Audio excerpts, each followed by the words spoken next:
فساد فی الارض۔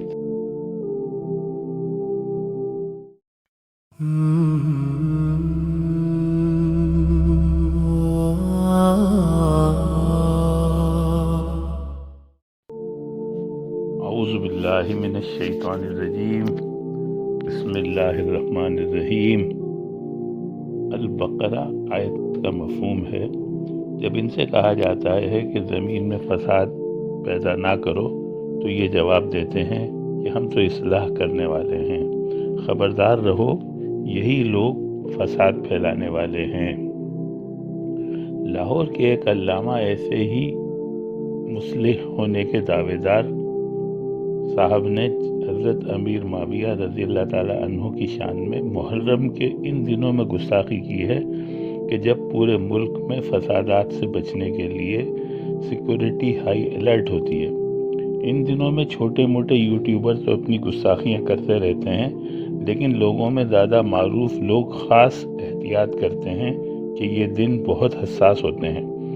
الیاس قادری صاحب نے اس گستاخی کے جواب میں واضح پوزیشن لی ہے اور اعلان کیا ہے کہ صحابہ کے کسی بھی گستاخ کو ان کے جنازے میں بھی نہ آنے دیا جائے۔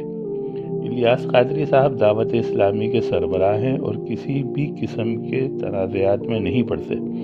جس کا دل چاہتا ہے الیاس قادری صاحب اور ان کے دیگر رہنماؤں پر جی بھر کے بھڑاس نکالتا ہے اور اپنی ریٹنگ بڑھاتا ہے، لیکن یہ کبھی پلٹ کر جواب نہیں دیتے۔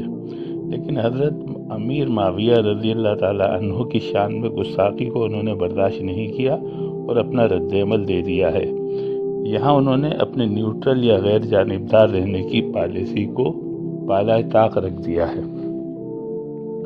ہماری ایک اور بڑی جماعت ہے جو بڑے بڑے اجتماعات کرتی ہے، ان کی پالیسی بھی ہر معاملے میں نیوٹرل رہنے کی ہے، لیکن بعض دفعہ ایسی نیوٹرل پالیسیاں اس طرح کے گستاخوں کی حوصلہ افزائی کرتی ہیں۔ انہیں بھی اس گستاخی کے جواب میں اتنا رد عمل تو دینا چاہیے جتنا الیاس قادری صاحب نے دیا ہے۔ ان گستاخوں کی حوصلہ افزائی ہوتی رہی تو یہ لوگ اعلانیہ ہر صحابی کی شان میں گستاخیاں کریں گے۔ الیاس قادری صاحب کی طرف سے رد عمل آنے کے بعد کچھ اور علماء نے بھی اس گستاخی کی مذمت کی ہے، جس سے اب وضاحتی بیانات آنا شروع ہو گئے ہیں۔